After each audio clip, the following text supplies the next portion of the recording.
गोसीखुर्द कालवा 8 महिन्यापासून फुटलेलाच असून प्रशासनाच्या निष्क्रियतेमुळे शेतकऱ्यांचा संताप वाढलेला आहे.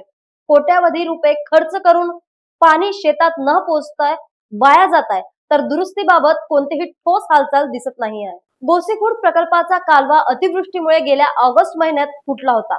आता तब्बल 8 महिने उलटूनही या कालव्याची दुरुस्ती करण्यात आलेली नाही. कोट्यावधी रुपयांचा खर्च करून बांधलेला हा कालवा आज जागोजागी फुटलेला दिसत असून लाखो लिटर पाणी दररोज वाया जात आहे. उन्हाळ्याच्या तीव्र झळांमध्ये शेतकरी पाण्यासाठी संघर्ष करत असताना हे पाणी शेतात पोहोचवण्याऐवजी नाल्यासारखे वाहत आहे. कालव्याच्या कामाच्या दर्जावर आणि संभाव्य भ्रष्टाचारावरही आता गंभीर प्रश्न उपस्थित होत आहे.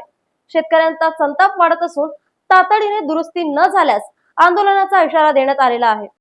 एक धक्कादायक वास्तव समोर येत आहे. जे विदर्भाला वरदान मानलं जाणारा गोसीखुर्द प्रकल्प हे आज प्रशासकीय दुर्लक्षणामुळे लाखो लिटर दररोज पाणी वाया जात आहे.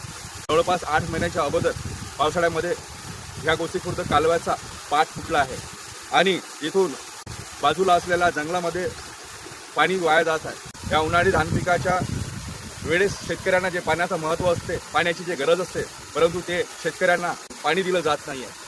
हे प्रशासनाचं नाकर्तेपणा म्हणायचं की कंत्राटदाराचं दुर्लक्ष की दोघांच्याही संगनमतानं होत असलेला हा प्रकार हे सध्या कळायला मार्ग नाही. मागील 8 महिन्यापासून ह्या कालव्यातून पाणी बाहेर जात आहे, परंतु प्रशासकीय यंत्रणा सिंचाई विभाग याकडे का बरं दुर्लक्ष करत आहे, हा सगळ्यात मोठा प्रश्न इथे निर्माण झालेला आहे. 2 वर्षा अगोदर झालेला काम आणि त्यानंतर हा एका पावसामध्ये फुटून जातो आणि इथलं सगळं पाणी एक जंगल परिसरामध्ये जात आहे. जे शेतकऱ्यांना मिळायला पाहिजे होतं ते शेतकऱ्याला पाणी मिळत नाही आहे. प्रशासन अजूनही कुंभकर्णाच्या झोपेत आहे का, मोठा प्रश्न उपस्थित झालेला आहे. Mithun Meshram, news express, Chandrapur.